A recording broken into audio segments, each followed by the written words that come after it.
Hello दोस्तों, स्वागत है आपका DKSIS एकेडमी में। दोस्तों, हम लोग पिछले क्लास में आज के 5-10 दिन पहले जो हम क्लास लिए थे, एक तरीके से इथिक्स का जो क्लास लिए थे, एक तरीके से इंट्रोडक्शन क्लास था। उसमें हमने बताया था कि कैसे इथिक्स को पढ़ना चाहिए, क्या क्या ये सब सारी चीज़ें थोड़ी सी मैंने वहाँ पे डिस्कस की थी, कुछ चीज़ें और कुछ और भी अदर चीज़ों को वहाँ पे मैंने देखने का, वहाँ पे हम लोग देखे थे, प्रयास किए थे देखने का उसको, ठीक है। और आज हम क्या करेंगे कि आज हम जो है इथिक्स के जो सिलेबस है, सिलेबस में क्या लिखा गया है, इसको भी यहाँ पे देखने का प्रयास करेंगे। दोस्तों, आपसे एक बात और रिक्वेस्ट है मेरी, बहुत ही IAS के लिए भी और PCS के लिए भी जो सिलेबस अभी PCS में इस बार आया हुआ है, तो ये बहुत अच्छा है। ये दोनों लोगों के लिए बहुत अच्छी बात है और हमारे लिए भी अच्छी है। मैं आप दोनों लोगों को पढ़ाऊँगा। तो ये जो PCS में जो सिलेबस आया हुआ है, इसमें भी और IAS में जो है, ठीक पहले से है, ठीक है। इनको हम देखेंगे कि सिलेबस में क्या क्या डिफाइन है चीज़ें, क्या क्या उसमें क्या क्या चीज़ें किस किस क्षेत्र से आ रही हैं और कैसे कैसे पिछले सालों के पेपर में आए हुए हैं, हम वो भी थोड़ा सा यहाँ पे बताने का प्रयास करेंगे कि कैसे मतलब क्वेश्चन पूछे जा रहे हैं और किन चीज़ों पर हमें ज़्यादा फोकस करना चाहिए और कहाँ पे हमको थोड़ा सा ज़्यादा विशेषज्ञ नहीं बनना चाहिए वहाँ पे, ये भी हम देखने का प्रयास करेंगे। तो एक चीज़ और मैं आपसे रिक्वेस्ट कर रहा हूँ कि आप जो है, पहली बात तो 4th पेपर जो सिलेबस है ना, उसको कम से कम 20 बार पढ़ जाइए। 20 बार कम से कम आप उसको पढ़ जाइए, केवल पढ़ जाइए। 20 बार जब आप पढ़ जाएंगे तो आपके दिमाग में, आपके ज़हन में, आपके मन में, आपके जो जुबान पे जिसको बोलते हैं ना, वो एकदम पूरा रट जाएगा। कहने का मतलब है, रटने से यहाँ संदर्भ ये है कि आप जो है जब सिलेबस को अच्छी तरीके से अपने माइंड में बिठा लेंगे, तो जब भी जो कुछ भी आप पढ़ेंगे, आप सिलेबस से बाहर में भागने की कोशिश नहीं करेंगे। आप सिलेबस में एक जो दायरा है सिलेबस का, हालांकि आप इथिक्स को किसी दायरे में बांध नहीं सकते कभी भी। उसके सिलेबस को भी जो उसमें दिया गया है IAS या PCS के एग्ज़ाम में, मेंस के पेपर में जो उन्होंने सिलेबस डिफाइन किया है, वो उससे भी बहुत परे है। हम उसको कभी भी किसी दायरे में तो बांध नहीं सकते, लेकिन हमारा प्रयास ये होना चाहिए कि जो सिलेबस दिया है, कम से कम हमारा प्रयास ये होना चाहिए कि सिलेबस की चीज़ों को हम कम से कम ठीक ढंग से समझ सकें। अगर हम उतना समझ सकते हैं तो इसका मतलब है कि प्रकाश तो अपने आप ही जो है, अगर हम इतने को अगर हम प्रकाशित कर दें तो कुछ तो प्रकाश निकलेगा ही ना यहाँ से, कुछ तो जानकारी आपको हो जाएगी जब, तो आप कुछ तो हासिल कर पाएंगे ना। हम कह रहे हैं 100% नहीं तो आप 70%, 80% कर पाएंगे ना, बस वही ज़रूरत है। तो इसके लिए आपको सिलेबस को पहले सही से एक तरीके से 10 से 20 बार आपको पढ़ डालना चाहिए। हमारे हिसाब से आपको पढ़ लेना चाहिए। डेफिनेटली ये प्रैक्टिकली बात मैं आपको बताऊं, ये केवल कहने की बात नहीं है, मैं ही कह नहीं रहा हूं। आप अपने लाइफ में इसको प्रयोग करके देख लीजिए। आप अपने खुद को इसको देखिए कि आप वहाँ पे खुद सिलेबस को खूब अच्छे से देख लीजिए उसको।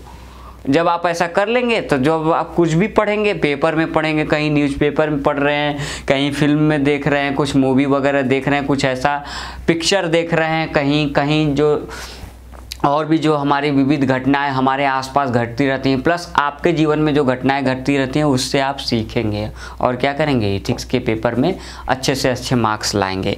मैं आपको एक और बात बता दूं, इथिक्स के पेपर से आप सही बता रहे हैं, आप 100% जो एक होता है ना कि जब आप IAS बनते हैं तो आपकी रैंक क्या है, रैंक के हिसाब से आपको पोस्ट मिलती है। तो आपको बता दें, इथिक्स में इतनी ताकत है कि आपको रैंक, हाईएस्ट रैंक तक पहुंचा सकती है, इतनी ताकत है इसमें। तो इसको ये मान लीजिए। अब मैं जहाँ तक अभी पिछले वीडियो में बताया था कि हमको ज्ञात था कि 135 से 40 तक मार्क्स इसमें आ चुके हैं, लगभग इतना ही कुछ बताए थे, ठीक है, आ चुके हैं। लेकिन अभी मुझे कुछ दिन पहले पता चला कि 160 इंग्लिश मीडियम वाले जो स्टूडेंट होते हैं, लगभग इंग्लिश मीडियम में कुछ स्टूडेंट्स को मैंने देखा, वहाँ पता चला कि 160 तक मार्क्स आए हैं इथिक्स में। इसका मतलब कि जो इसके फर्स्ट, सेकेंड और थर्ड पेपर में जितना आए हैं, मान के चलिए 2 पेपर का केवल एक ही में आ गया है उनका, समझ रहे हैं। इससे ही वो IAS बन गए कहीं ना कहीं, इससे और निबंध और अपने ऑप्शनल सब्जेक्ट से। तो ये आप समझ सकते हैं कि इसका कितनी महत्वपूर्ण योग्यता है। आप हमेशा पूरे साल भर फर्स्ट सेकेंड थर्ड पेपर में लगे रहते हैं, फिर भी इतने नंबर नहीं आ सकते जितने कि इथिक्स में आ सकते हैं।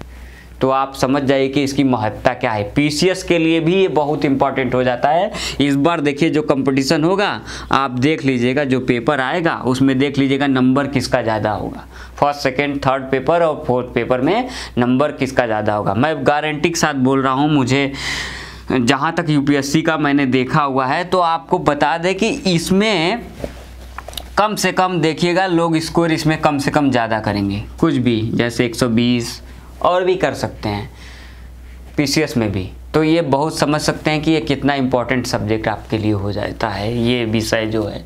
तो इसको बहुत ध्यान से पढ़ें। जितना वक्त आप दूसरे सब्जेक्ट में देंगे उससे कम वक्त में इसको तैयार किया जा सकता है। और ये प्रैक्टिकली है, आपके लाइफ से संबंधित है। मैं कितनी बार आपको बता चुका हूँ। तो आप ये जो है प्रयास कीजिए इसको समझने का, ठीक है। अभी हम देख लेते हैं कि सिलेबस में अच्छा क्या क्या डिफाइंड है और कहाँ कहाँ से, मतलब किस पोर्शन में हमको कहाँ कहाँ तक जाना है, ठीक है। हम ये देख लेते हैं, फटाक से यहाँ पे देख लेते हैं कुछ मिनट। इथिक्स, ये देखिए एथिक्स। इथिक्स मतलब हिंदी में नीति शास्त्र, ठीक है। नीति शास्त्र लिख देते हैं, नीति शास्त्र, ठीक है। ये हो गया नीति शास्त्र, ठीक है। ये अब इथिक्स केवल नाम का इथिक्स है। देखिए इसमें और भी बहुत सारे तत्व यहाँ पे तथ्य आ जाएंगे, है ना। इसमें बहुत सारे हम अभी देखेंगे कि यहाँ पे क्या क्या चीज़ें आती है। पहले तो देखिए यहाँ पे एक तरीके से थ्योरी इन द सेंस की सिद्धांत, ठीक है। सिद्धांत, हिंदी में इसको सिद्धांत बोलते हैं, हम यहाँ लिख देते हैं।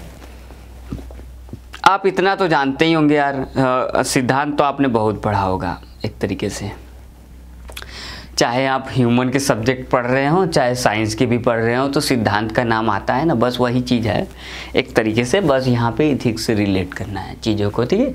यहाँ पे एक तरीके से ह्यूमन बिहेवियर,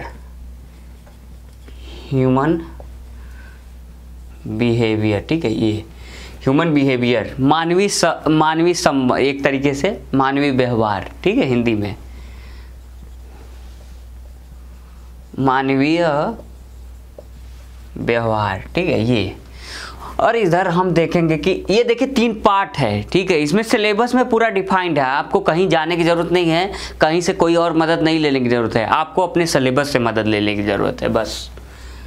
ये हो गया एडमिनिस्ट्रेटिव, ये बिहेवियर, ठीक है। ये बिहेवियर, ठीक है। इसमें क्या है कि प्रशासनिक व्यवहार,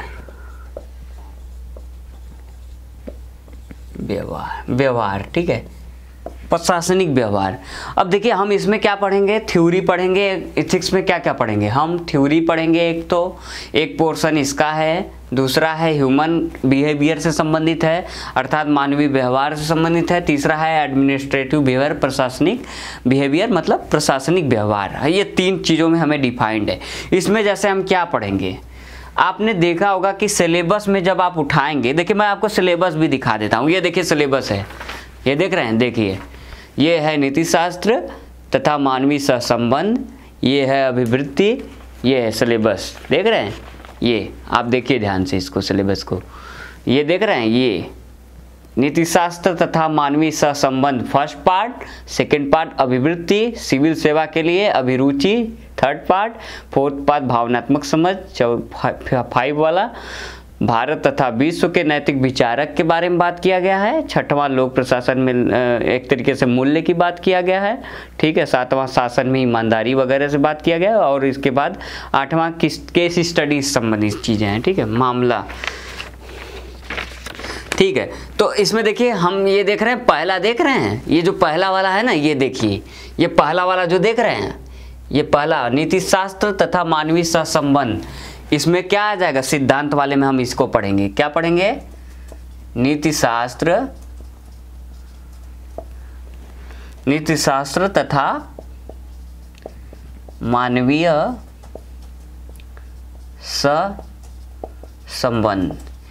एक तरीके से देखिए इसमें हम क्या क्या, आप देखिए ये जो यहाँ पे हमें पढ़ना पड़ेगा क्या क्या, जैसे एक तरीके से मूल्य, महान प्रशासकों के जो विचार हैं, एक तरीके से महान नेताओं के विचार हैं, महान विचारकों, दार्शनिकों के नैतिक विचार हैं, जैसे कांट के नैतिक विचार है ना, कांट के नैतिक विचार, गांधी जी के नैतिक विचार, ठीक है, नेहरू के नैतिक विचार, ठीक है, अम्बेडकर के कुछ नैतिक विचार जो भी होंगे, प्लेटो के नैतिक विचार, सुकरात के नैतिक विचार, है ना, इन सब चीज़ों के बारे में जो हम सिद्धांत पढ़ेंगे, न्याय का सिद्धांत, ये सब जो भी हम पढ़ेंगे ना, यहाँ पे देखिए हमको दर्शन तो ठीक है, दर्शन से रिलेट करते हैं, लेकिन यहाँ पे ज़रूरत इस बात की है देखने के कि हमको क्वेश्चन कहाँ से आ रहे हैं ज़्यादातर। ये देखिए ना, क्वेश्चन आते हैं पोर्शन इन सब चीज़ों से आते हैं। अभी मैं इनको आगे बताता हूँ क्यों, और आपको बताऊँगा भी, बताऊँगा कि किस किस साल, मतलब कुछ सालों में क्या क्या इसमें पूछा जा रहा है पिछले कई सालों से।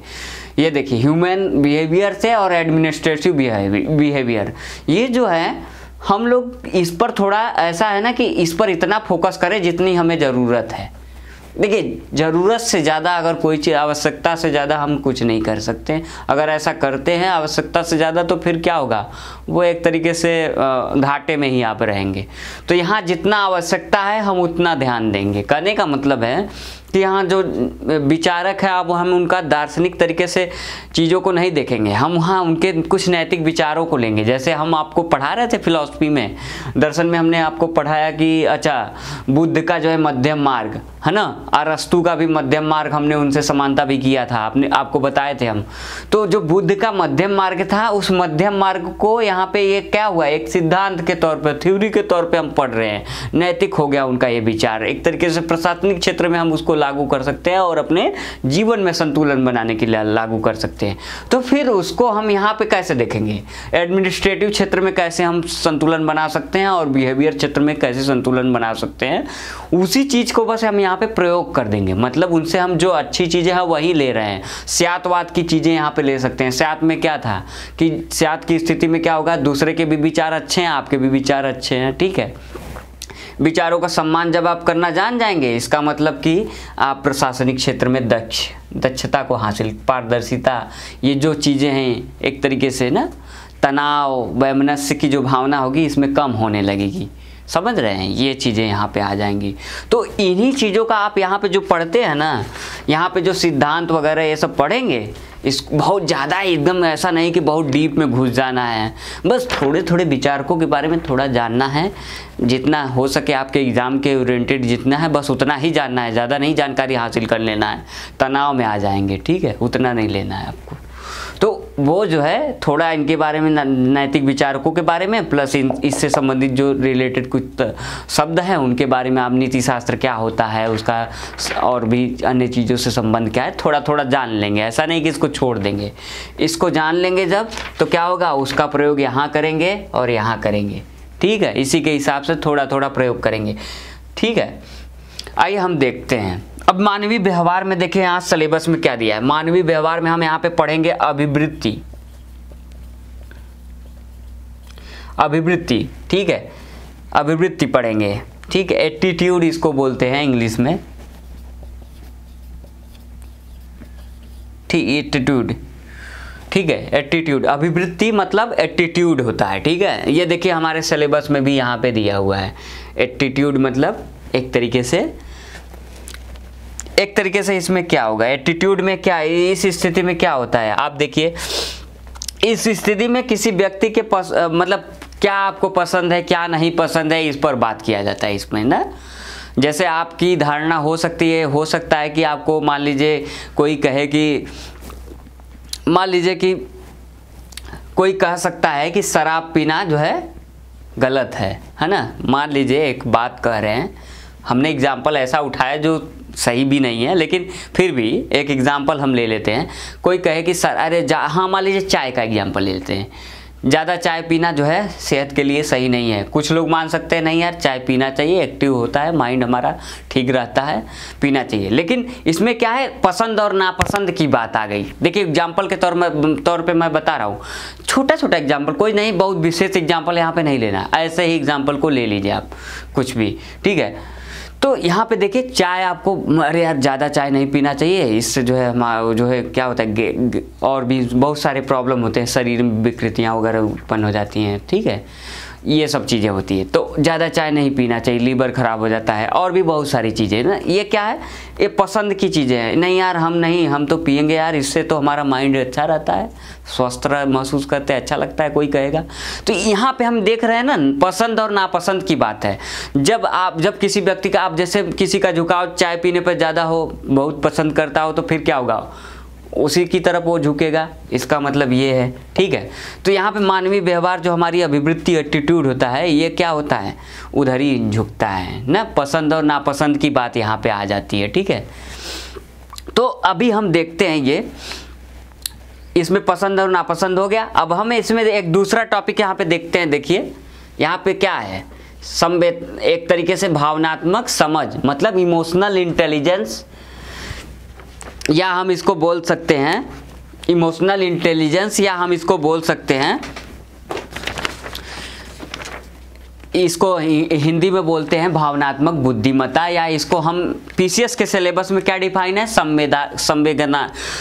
संवेगात्मक बुद्धि लिखा गया है ना। पीसीएस के सिलेबस में देखिए भावनात्मक संवेग को क्या लिखा गया है, एक बुद्धिमत्ता को क्या लिखा गया है, भावनात्मक समझ को क्या लिखा गया है, वहाँ पे पीसीएस में संवेगात्मक लिखा गया है। उससे कंफ्यूज नहीं होना आपको। भावनात्मक पीसीएस में भावनात्मक को भावनात्मक ऑब्लिक यहाँ पे देख सकते हैं संवेगात्मक, तो इसमें कंफ्यूज नहीं होना है, ठीक है। ये दोनों एक ही चीज़ है, ठीक है। पीसीएस में संवेगात्मक यूज किया गया है और इसमें आईएएस में भावनात्मक लिया गया है, ठीक है। दोनों एक ही मीनिंग है। इमोशनल इंटेलिजेंस में जैसे क्या होता है, अब जैसे इसमें क्या होता है कि अपने और अन्य की भावनाओं को क्या करना है, एक तरीके से सम्मान देना, एक तरीके से ना, अन्य की भावनाओं को समझना एक तरीके से। अब मेरी भावनाएं हैं चाय के प्रति, चाय के एग्जाम्पल अभी दे रहे थे, इसलिए चाय का हम बता रहे हैं इसमें भी जोड़ के। अब चाय के प्रति मेरी भावना कैसी है, हाँ ठीक है, हमको चाय पसंद है यार, मेरी भी भावना है, आपकी भी भावना है। उस बीच में संतुलन करने के लिए क्या करेंगे आप, मध्यम मार्ग को अपनाएंगे। आप कहेंगे कि जो इसके बीच में संतुलन करना, मतलब एक तरीके से अगर आपको जो पसंद है, ठीक है, अपना भावना, और दूसरा नहीं पसंद है, तब भी उनके बीच में क्या करना होगा आपको, यहाँ पे इमोशनल इंटेलिजेंस काम करेगा। आपको देखेंगे कि यहाँ पे इमोशनल इंटेलिजेंस क्या करता है, पसंद और नापसंद के बीच एक तरीके से संतुलन स्थापित करने की बात करता है यहाँ पे। और हम अगर देखें तो ये सबसे ज़्यादा आपको बता दें, केस स्टडी में जो हमें मदद करने वाला जो टर्मिनोलॉजी दिखता है, वो इमोशनल इंटेलिजेंस है।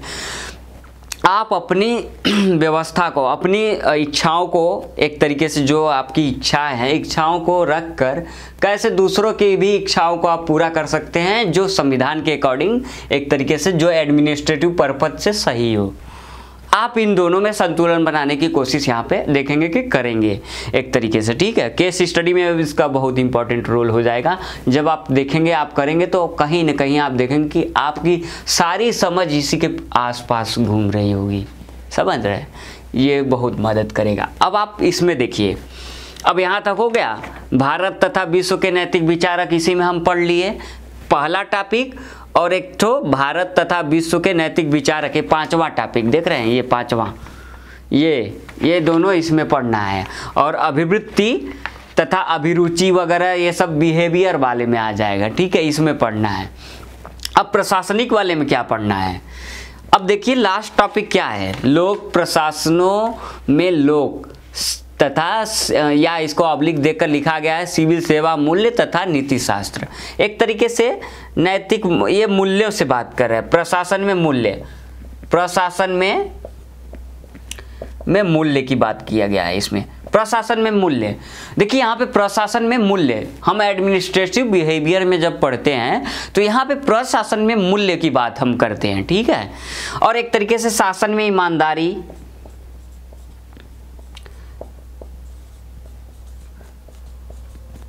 देख लिए। अभी देखिए अब 3 कैटेगरी हो गया। मैंने जो अभी ये बताया ये सारे चीज़ यहाँ पे हो गए। अब इसके बाद बस केस स्टडी बच गया है ना। आईएएस में 125 नंबर का आ जाता है और इसमें बाकी 125 में ये सब थ्योरेटिकल पोर्शन आता है जो हमें एक तरीके से लिखना पड़ता है, ठीक है। तो देखिए जब आप थ्योरी पढ़े ना, अब जैसे कोई चीज़ आ जाए, मान लीजिए उपयोगितावाद पे आ गया या गांधी जी का कोई स्टेटमेंट दे दिया कि दूसरों में बदलाव के लिए स्वयं का बदलाव जरूरी, मान लीजिए ये निबंध में आया था 2012 में, लेकिन अगर हम उसको देखें, अगर यहाँ पे थ्योरी में आ जाए आपकी नज़र में जो है बदलाव क्या है, अगर ऐसा पूछ दे तो ऐसा नहीं कि आप गांधी जी के बातों को ही लिखना पसंद करेंगे। देखिए वहाँ पे आपकी नज़र में पूछ रहा है तो आप अपने तरीके से बदलाव क्या चाहते हैं ये लिखेंगे। ऐसा नहीं कि गांधी जी की बातों को बस उठा के लिख दीजिए, इसीलिए नहीं आ रहा है नंबर। इसीलिए क्या हो रहा है, नंबर नहीं आ रहा है। जिसका नंबर अच्छा आ रहा है इसका मतलब ये है कि उसने अपनी समझ से उसको पेपर को सॉल्व किया है, ठीक है।